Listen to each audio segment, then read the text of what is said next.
Hello students of class 10th। अब हम लोग पार्ट नंबर 8 की तरफ चलेंगे सेंट्रल गवर्नमेंट के। और आप लोग अपने 3 कर लिए थे, पावर फंक्शन, लोकसभा राज्यसभा दोनों के पढ़ रहे थे हम। 3 हमने कर लिए थे, legislative, financial and constitutional amendment. 4th आप लोग लिखेंगे इलेक्टोरल पावर्स। क्या दिन डालेंगे? इलेक्टोरल पावर्स, ELECTORAL,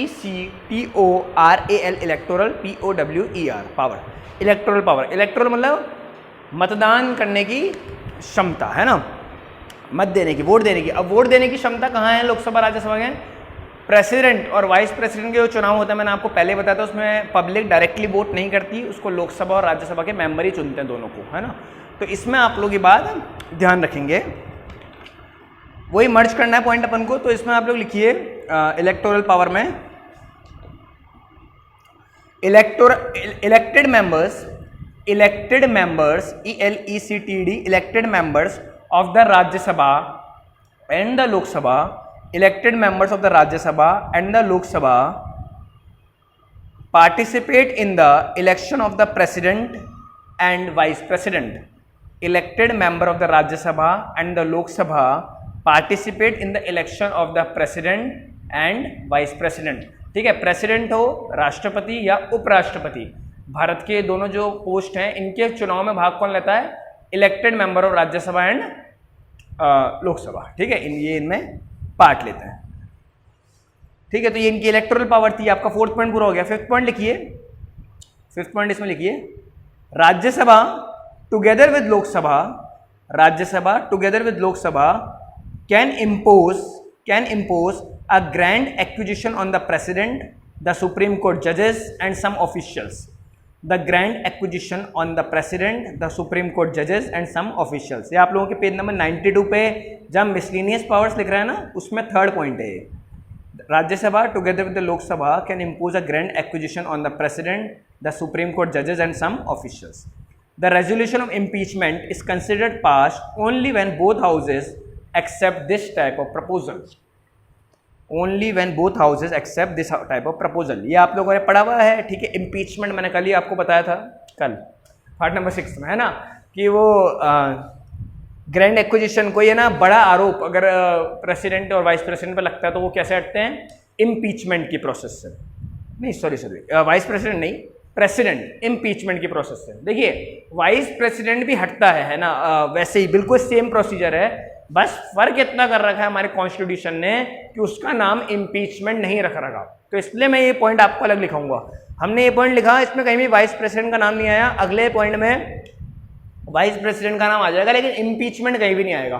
तो छोटी छोटी बातें आपको याद रखनी है कि वाइस प्रेसिडेंट और प्रेसिडेंट दोनों को आप पोस्ट से हटा तो सकते हो, लेकिन इम्पीचमेंट वर्ड जो हमने कल यूज करा था, आज भी इसमें लिखा इम्पीचमेंट, वो किसका होता है? सिर्फ राष्ट्रपति का, है ना। इम्पीचमेंट बात वही है ना, लेकिन बस बोलने का जो अर्थ है वो निकल के आ रहा है कि इम्पीचमेंट वर्ड आएगा तो प्रेसिडेंट के लिए आएगा, इसलिए वो वाइस प्रेसिडेंट का पॉइंट मैं अलग से इसको लिखाऊंगा। ठीक है, ग्रैंड एक्विजिशन मतलब वही भारी आरोप कोई लग जाए, है ना, कॉन्स्टिट्यूशन का, हनन का, कि कॉन्स्टिट्यूशन की कोई बात इन्होंने गलत वे में बोली है या इसके अगेंस्ट कुछ काम किया है, तो आप इम्पीचमेंट की प्रोसेस लगा सकते हो। मैंने बताया था पास होना बहुत मुश्किल होता है ना, लोकसभा राज्यसभा दोनों से पास करवाना पड़ता है 2/3 मेजोरिटी से। ठीक है, इसलिए पास करना मुश्किल हो जाता है। फिर लिखेंगे नेक्स्ट पॉइंट, 6 पॉइंट पड़ेगा आप लोगों को ये, Rajya Sabha together with the Lok Sabha can pass the proposal with a majority and remove the vice president from his post. Rajya Sabha together with the Lok Sabha can pass the proposal with a majority and remove the vice president from his post. बिल्कुल same बात है कि वही राज्यसभा लोकसभा अपनी majority के साथ पास करके vice president को भी अपनी पोस्ट से हटा सकती है। ठीक है, 7th पॉइंट लिखेंगे और लास्ट पॉइंट भी होगा आपका ये, है ना। 7th point, if the emergency is to be applied for more than 1 month, if the emergency is to be applied for more than 1 month, then this type of proposal is required to be approved by both the Lok Sabha and the Rajya Sabha with their special majority. If the emergency is to be applied for more than 1 month, then this type of proposal is required to be approved by both the Lok Sabha and the Rajya Sabha with their special majority। ये सब बातें पढ़ी हुई है हमने। ठीक है, जब हमने पार्लियामेंट की पावर फंक्शन पढ़े थे कि एमरजेंसी किस देश पे लगानी हो, प्रेसिडेंट, राष्ट्रपति शासन जिसको बोलते हैं, 4 बार लगाया अभी तक, मैंने बताया था आप लोगों को पहले वीडियोज़ में। ठीक है, अगर वो लगानी हो तो लोकसभा और राज्यसभा की मेजोरिटी से उसको पास करवाना पड़ता है। ठीक है, ये आप लोगों का पूरे होते हैं दोनों के फंक्शन, लोकसभा और राज्यसभा के दोनों के फंक्शन हमने मर्ज करके इनको पढ़ लिया हम लोग। पेज नंबर 92 पे अभी है ना। अब आप लोग हेडिंग डालेंगे special power of Rajya Sabha, heading डालेंगे जो 6 पॉइंट करके लिख रहा है ना, उसको लिखेंगे स्पेशल पावर ऑफ राज्यसभा। अब कुछ स्पेशल पावर है जो सिर्फ राज्यसभा को दी गई है, ऐसी शक्तियां हैं सिर्फ राज्यसभा को। देखिए आपने ऊपर पढ़ लिया ऐसी शक्तियां हैं सिर्फ लोकसभा को दी गई, उसमें आगे मनी बिल वाला केस था। मनी बिल में राज्यसभा को कोई शक्ति नहीं है, उसको लोकसभा ही पास करता है, राज्यसभा की कोई पावर नहीं है मनी बिल को लेकर। अब स्पेशल पावर राज्यसभा की भी कुछ होंगी है ना, वो लिखेंगे आप लोग। पहला पॉइंट लिखेंगे स्पेशल पावर राज्यसभा में। According to article 249, according to article 249 the Rajya Sabha can pass a resolution by 2/3 majority of its members.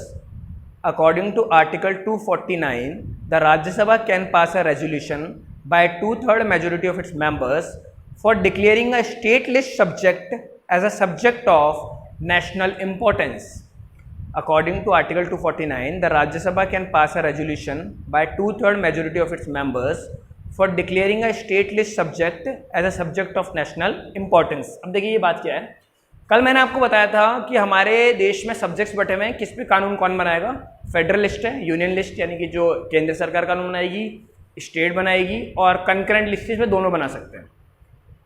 जो स्टेट लिस्ट के सब्जेक्ट है ना, तो ये राज्यसभा के पास पावर है कि वो कभी भी तो क्या, लेकिन अपनी मेजोरिटी से पास करके अगर उसको लगता है तो वो स्टेट लिस्ट के किसी सब्जेक्ट को सेंट्रल लिस्ट में डाल सकती है, नेशनल इंपॉर्टेंस का बता के उसको।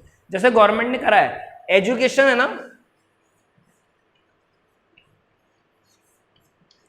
पहले एजुकेशन सिर्फ स्टेट का सब्जेक्ट था, शिक्षा किसका सब्जेक्ट था, स्टेट लिस्ट का, कि उस पर कानून कौन बनाएगा, राज्य सरकारें अपने हिसाब से बना लेंगी। राजस्थान की स्टेट लिस्ट है तो राजस्थान अपने हिसाब से एजुकेशन के कानून बनाएगी, मध्य प्रदेश अपने हिसाब से, कोई और स्टेट अपने हिसाब से बना लेगा। लेकिन इसको राज्यसभा ने क्या करा, अब यूनियन लिस्ट में तो नहीं डाला, सेंट्रल लिस्ट में तो कंकरेंट लिस्ट में डाल दिया कि आप कानून दोनों बना सकते हैं, सेंट्रल भी और स्टेट भी। तो ये पावर किसके हाथ में, राज्यसभा के हाथ में, कि उसको लगता है कि कोई इशू ऐसा है, कोई मतलब मान लीजिए टॉपिक ऐसा है जिसपे अभी स्टेट लिस्ट में वो, और हमें उसे नेशनल इंपॉर्टेंस का बनाना है, मतलब कि सेंट्रल लिस्ट में लेके जाना है, उस पर कानून सेंट्रल गवर्नमेंट बनाए, तो वो काम वो आर्टिकल 249 में पावर किसके पास है, राज्यसभा के पास। वो मेजोरिटी से पास करेगा कि एजुकेशन को हम किस में डाल रहे हैं, स्टेट लिस्ट से उठाकर कंकरेंट लिस्ट में डाल रहे हैं, क्योंकि वो सबका सब्जेक्ट होना चाहिए, पूरे राष्ट्र का सब्जेक्ट होना चाहिए, उस पर सब कानून बना सके, लोकसभा राज्यसभा भी और स्टेट्स भी बना सके। तो ये चेंज करने का अधिकार किसके पास है, सिर्फ राज्यसभा के पास। ठीक है, अगला पॉइंट हम लेंगे second. According to article 312 of the constitution, according to article 312 of the constitution, the Rajya Sabha can pass the proposal with its 2/3 majority and give the right to establish new all India services. According to article 312 of the constitution, the Rajya Sabha can pass the proposal with 2/3 of its majority and give the right to establish new all India services. All India services आप लोग समझते हैं, IAS, IPS, IRS है ना, Indian administrative services, Indian police services, IRS क्या होता है, Indian revenue services. ऐसी लगभग मान के लिए 50 सर्विसेज होती है, Indian forest services, Indian agriculture services, Indian judicial services, है ना। ये सब देखिए शुरुआत हुई थी, ब्रिटिश ने शुरुआत की थी इसकी, है ना, ये हमको अंग्रेज देके गए, उन्होंने सिर्फ IAS की शुरुआत की थी। ठीक है, IAS एक पेपर होता था IAS बनने के लिए, है ना, कलेक्टर बनने के लिए, एक हेड बनने के लिए, कि मतलब आप बहुत ऊंचे पोस्ट पे बैठने के लिए, ऐसे मानिए आप। धीरे धीरे करके इसमें बढ़ोतरी होती गई कि सिर्फ IAS ही थोड़ी IPS भी होना चाहिए, पुलिस के डिपार्टमेंट का हेड होना चाहिए जो कमिश्नर कहलाएंगे या SP कहलाएंगे एक शहर के, IRS होना चाहिए, रेवेन्यू सर्विसेज, टैक्स डिपार्टमेंट का हेड जो एक स्टेट का, स्टेट तो नहीं, एक जिले का, एक सिटी का टैक्स रेवेन्यू देखेगा। ठीक है, फॉरेस्ट सर्विस होनी चाहिए जो जंगलों के बारे में, एनिमल्स के बारे में, पेड़ पौधों के बारे में, उसमें उनकी रक्षा करेगा। ठीक है, तो ऐसे करते ये बढ़ती गई, ये बढ़ाने का अधिकार। अभी मान लो कोई नई सर्विसेज गवर्नमेंट को लानी हो इंडियन सर्विसेज में, तो कौन लाएगा, वो भी राज्यसभा ला सकता है। आर्टिकल 312 के अंतर्गत कानून का नाम होता है, आर्टिकल 312 नंबर है ना, लगभग 395 आर्टिकल्स है ना। ठीक है भाई, आर्टिकल कितने हैं, 395, उसमें जैसे ही हम जो पढ़ रहे हैं 312 है ना, ऊपर हमने पढ़ा था 249 ऐसे। तो आर्टिकल 312 के अंतर्गत कोई अगर आपको न्यू इंडियन सर्विसेज स्टैब्लिश करनी है, IAS, IPS, IRS, IJS के अलावा और भी आनी हो, तो वो कौन करेगा? राज्यसभा करेगा। आर्टिकल 312 के अंतर्गत होता है तो, है ना, और ये टोटल है 395, ठीक है। तो आर्टिकल 312 के अंतर्गत राज्यसभा 2/3 मेजोरिटी से पास करा के कोई नहीं इंडियन सर्विसेज स्टैब्लिश कर सकता है कि इसका पेपर भी अब होगा। वैसे पेपर तो इनका सबका कॉमन होता है, आपको याद हो तो, ठीक है। बस क्या होता है कि जैसे मान लीजिए किसी पर्सन के 100 नंबर का पेपर है मान लीजिए, तो 99 है तो आईएएस बनेगा, कम होते जाएंगे तो उसको पोस्ट नीचे मिलती जाएगी। आईएएस सबसे बड़ी पोस्ट है, ये सब उनके अंडर ही काम कर रहे हैं आईपीएस आईआरएस। एक कलेक्टर का आदेश है ना, एसपी के आदेश से बड़ा है, ठीक है। अगर जैसे मान लीजिए किसी पुलिस महकमे को, किसी पुलिस कलेक्टर, मैं तो एसपी कहता हूँ, एनकाउंटर करना है तो कलेक्टर का आदेश चाहिए होता है, ठीक है। कोई एनकाउंटर की तैयारी करनी है कि कोई क्रिमिनल है वो पकड़ में ही नहीं आ रहा, उसका एनकाउंटर ही करना पड़ेगा, तो उसको किसका आदेश चाहिए होता है? कलेक्टर का, आईएएस का, ठीक है। कि ठीक है अब आप एनकाउंटर कर सकते हैं शहर में, क्योंकि पूरी जिम्मेदारी किसकी है शहर को संभालने की? वो तो कलेक्टर की है ना, आईएएस की है ना, कि कोई दंगे ना हो, कुछ खून खराबा ना हो, गलत चीज़ें ना हो मेरे शहर में, इस वजह से। तो उसका दर्जा सबसे ऊपर है आईएएस का, फिर ये सब नीचे पोस्ट होती आती है। और कोई नई बनानी हो तो ये भी किसका काम है? राज्यसभा का, ठीक है। तो ये आप लोगों का पूरा हो गया। अब हम लोग पार्ट नंबर 9 पे आप लोगों का प्रेसिडेंट पढ़ेंगे, पेज नंबर 92 पे, है ना। Thank you.